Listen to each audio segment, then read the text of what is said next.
ગાંધીનગર કમલમ ખાતે ભાજપ પ્રદેશ પ્રમુખ સી.આર. પાટીલની અધ્યક્ષતામાં સેવા પખવાડિયા અંગે બેઠક યોજાઈ હતી, જેમાં વિવિધ કાર્યક્રમો, સાંસ્કૃતિક ઇવેન્ટ્સ અને સેવા કાર્યોની ચર્ચા કરવામાં આવી હતી.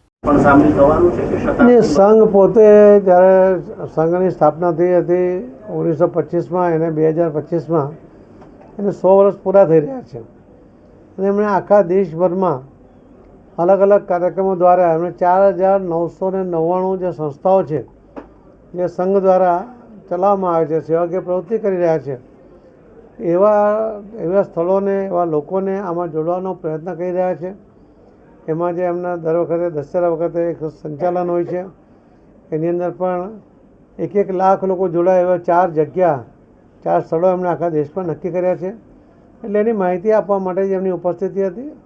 પણ એ આખો કાર્યક્રમ સંઘ પોતે પોતાના તાકાતથી, પોતાના બળવત્તા ઉપર કરી રહ્યા છે. ગણપતિ મહોત્સવ અને નવરાત્રિના પણ અમે એનો સ્વચ્છતાની સાથે સિંધુનો પણ સંદેશ આપવા માંગીએ છીએ. નમો ઉત્સવ દ્વારા આ એક નાટક માનનીય પ્રધાનમંત્રી શ્રી નરેન્દ્ર મોદી સાહેબના જીવન ઉપર ગુજરાતીમાં બનાવવામાં આવ્યું છે. આપ સૌએ કદાચ જોયું બી હશે કે એક જાણતા રાજાનું નાટક હતું, આપણે હિન્દીમાં જોયું હશે. એ શિવાજી મહારાજના જીવન ઉપર બનેલો એ નાટક હતું. એની અંદર પણ હાથી, ઘોડા એ સ્ટેજ પર આવતા હતા. એની અંદર લગભગ 300થી વધુ કલાકારો એમાં કામ કરતા હતા. એ રીતે માનનીય પ્રધાનમંત્રી શ્રી નરેન્દ્ર મોદી સાહેબના જીવન ઉપર બનેલું આ નાટક ગુજરાતીમાં બન્યું છે. એને હિન્દી ડબિંગ પણ કરવાના છે અને ગુજરાતથી એને બતાવવાનું શરૂ કરીને હમણાં લગભગ 6 જિલ્લાઓમાં, 6 મહાનગર એટલે અલગ અલગ સ્થળો પર એનું આયોજન કરવાના છે. અને 3 થી 5 દિવસ સુધી એ એક સ્થળે આ નાટકની ઉજવણી ભજવશે. એની અંદર પણ હાથી, ઘોડા આવે છે, બળદગાડા આવે છે અને ખૂબ બધું આખો ગુજરાતનું જે સંસ્કૃતિ છે એને પણ એમાં જોડવાનો પ્રયત્ન કર્યો છે. પણ મુખ્યમાં માનનીય પ્રધાનમંત્રી શ્રી નરેન્દ્ર મોદી સાહેબના જીવન ઉપર આધારિત એ નાટક છે. અને મને લાગે છે કે આજે અને આવતીકાલે પણ, આવનારા વર્ષોમાં પણ, આવનારી પેઢીને પણ એમાંથી પ્રેરણા મળે એ પ્રકારનું આ નાટક બન્યું છે. એનું નામ છે નમો ઉત્સવ તરીકે એને ઉજવણી શરૂ કરી છે. આપ સૌને આપના માધ્યમથી લોકો સુધી પહોંચાડવા માટે અમારી વિનંતી છે અને આપને કોઈ પ્રશ્ન હોય તો આપ પૂછી શકો છો. સંસદનો ખેલ મહોત્સવ એ શરૂ થાય છે. એ પણ દરેક સાંસદોને, દરેક ધારાસભ્યોને સાથે રાખીને પોતાના વિસ્તારની અંદર દરેક પ્રકારની રમતો, નાની કે મોટી કોઈ પણ હશે, પણ દરેક પ્રકારની રમતોનું આયોજન કરવું, એની અંદર નવા ખેલાડીઓને પ્રોત્સાહિત કરવા, એમાં જે વધુ ટેલેન્ટેડ બાળકો હોય એના માટે એને જરૂરી સહાય પણ કરવી. અને એ રીતે આ જે આખા ગુજરાતની અંદર આ સંસદ ખેલ ઉત્સવ ઉજવવાનું નક્કી થયું છે અને બધા જ સાંસદો દર વખતે ઉજવતા પણ આવ્યા છે. એના કારણે આજે ઘણી બધી જગ્યાએ આપણા જે ખેલાડીઓ સારો પ્રયત્ન પણ કરે છે, સફળતા પણ મેળવી રહ્યા છે. તો એ આના કારણે એમને પણ પુશ મળશે એવી અપેક્ષા છે ને એટલા માટે એને પણ અમે આમાં જોડ્યો છે. તો આ સેવાકીય પખવાડિયું છે. આ સેવા પખવાડિયાની અંદર દરેક પ્રકારની સેવાકીય પ્રવૃત્તિ કરવામાં આવશે.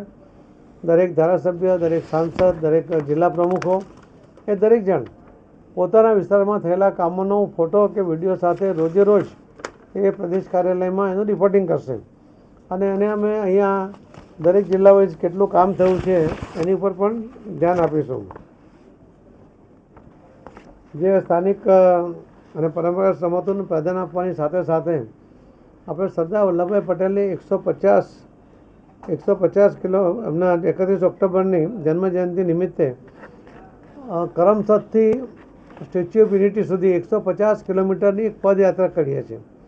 એની અંદર જે પદયાત્રીઓ જોડાશે એને પહેલાંથી અમે લિસ્ટ બનાવીશું, પરંતુ એ જ્યાંથી પસાર થશે દરેક જિલ્લાથી, દરેક ગામોમાંથી, ત્યાં સંગઠનમાંથી એને આવકાર આપવા માટે, એની વ્યવસ્થા કરવા માટે અને એમાં જોડાવા માટે ખૂબ મોટા લોકો એમાં જોડાય એવો પ્રયત્ન કરી રહ્યા છે. સૌથી વધુ માની લો કે કોઈ 5 કિલોમીટર ચાલી શકે, કોઈ 10 કિલોમીટર ચાલી શકે, તો એટલું પણ એમાં જોડાતો જાય અને આખી યાત્રાને આવકારની સાથે સાથે સરદાર વલ્લભભાઈ પટેલે કરેલા અખંડ ભારતની રચના, એના માટે એમનો આભાર વ્યક્ત કરતો એક સાર્થક થાય એ પ્રકારનો પ્રયત્ન એમાં કરીએ છીએ. આ યાત્રા ખૂબ ભવ્ય યાત્રા આ નીકળશે 150 કિલોમીટરની. સાથે સાથે દરેક જિલ્લામાં 750 યુનિટ આ રક્ત જમા થાય, કેમ કે માનનીય પ્રધાનમંત્રી શ્રી નરેન્દ્ર મોદી સાહેબના 75મો જન્મદિવસ છે, એટલે 750 યુનિટનો ટાર્ગેટ અમે દરેક જિલ્લાને એની અંદર આપ્યો છે.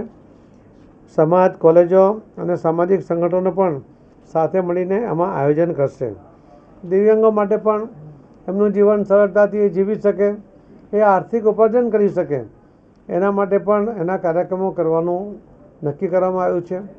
માનનીય પ્રધાનમંત્રી મોદી સાહેબ 2014માં પ્રધાનમંત્રી બન્યા પછી આ દેશના લગભગ 2,48,00,000 જેટલા જે દિવ્યાંગ ભાઈ બહેનો છે એમનું જીવન સરળતાથી ચાલે, એના માટે સરળતાથી જીવી શકે, એના માટે એને જે સાધનો જોઈએ, કોઈને વ્હીલચેર જોઈએ, કોઈને કાનના મશીન જોઈએ, એવી દરેક પ્રકારની સહાય, એવો સૌથી મોટો કાર્યક્રમ ગુજરાતમાં માનનીય પ્રધાનમંત્રી મોદી સાહેબે સુરત નવસારીમાં કર્યો હતો અને એમાં લગભગ 1 લાખ લોકોની ઉપસ્થિતિ હતી અને 17,000 દિવ્યાંગોને એમાં સાધનો આપવામાં આવ્યા હતા. આ કેમ્પ કરવો નાની વાત નથી, કેમ કે આટલો મોટો કેમ્પ કરવો તો 6 મહિના પહેલાંથી આ દિવ્યાંગ ભાઈ બહેનોને પોતાના ઘરેથી એમના કોઈ સહયોગી સાથે સિવિલ હોસ્પિટલ લાવવા પડે છે. એમને કેટલા ટકા દિવ્યાંગ છે એનો સર્ટિફિકેટ ત્યાંથી લેવું પડે છે, ફરીથી એમને પાછા ત્યાં મૂકવા જવું પડે છે અને કાર્યક્રમ વખતે પણ લાવવા પડે છે. એટલે આ ખૂબ મુશ્કેલ કામ છે, પરંતુ આટલા મોટા કાર્યક્રમો એ મોદી સાહેબે વારાણસી સહિત આખા દેશમાં અલગ અલગ જગ્યાએ કર્યા છે અને હવે નાના પ્રમાણમાં ધારાસભ્યો, સાંસદો કે કાર્યકર્તાઓ એ પોતાના જિલ્લાનો કે પોતાના વિસ્તારના દિવ્યાંગોને જે કોઈ આવશ્યકતા છે, જરૂર હોય, કોઈને સ્કીમમાં, સરકારની સ્કીમમાં અથવા કોઈ NGO પાસેથી મદદ લઈને પણ એમને આ પૂરું કરે, પોતાના વિસ્તારમાં એક પણ દિવ્યાંગ મદદથી બહાર ન રહી જાય, એ પ્રકારનો પણ કાર્યક્રમનું આયોજન કરી રહ્યા છીએ.